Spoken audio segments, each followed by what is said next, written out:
परी चलित वर्ष कोणार्क विज्ञापित अंचल परिषद सहयोग कोणार्क स्पोर्ट्स एकाडेमी और जनमंगल युव संगठन कोणार्क मिलित सहयोग राज्य स्तरीय वॉलीबॉल टूर्नामेंट कोणार्क विज्ञापित अंचल परिषद परिसर में अनुष्ठित हो जो कि बछा बछा दल मैंने भाग ने यह कार्यक्रम नेशनल खेलाड़ी मैंने उपस्थित रोचंती आम आशा करूँ चलित वर्षर कार्यक्रम सारा ओडिशा रे उन्नत मानर करा ये कोणार्क अंचल गर्व और गौरव आने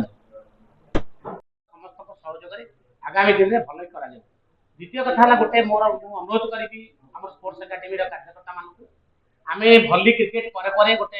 जो स्टाडियम टी है स्टाडियम सब रूप नवा कथा स्पोर्ट्स एकाडेमी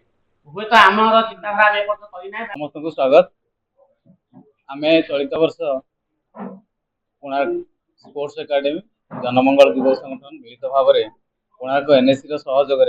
दिवारात्रि भलीबॉल टूर्नामेंट आयोजन करम 34तम दिवारात्रि भलीबॉल टूर्नामेंट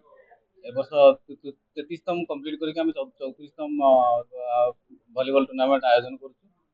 वर्ष 4टी दल राज्यर बछा बछा दल जी कि बालेश्वर क्लब बालेश्वर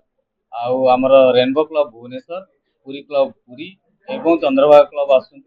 जो कि बछा बछा नेशनल प्लेयर समस्त 3-4 जन लेखा नेशनल प्लेयर अच्छा से आसुँच आम आशा करुँ ए वर्ष अधिकार अधिका दर्शक आसवे एवं यही वर्षटा को आपण मैंने आम सहित सहयोग कर अधिकार अधिका प्रचार प्रसार करेंगे जहाँकि कोणार्कर विकास सहित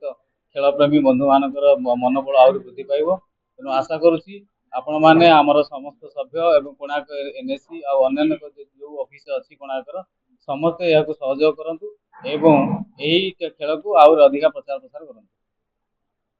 ट्रॉफी रखाई सहित कैश प्राइज रखाई प्लस जो टीम आसी 4टी टीम अच्छी तार जी बेस्ट प्लेयर हम से बेस्ट प्लेयर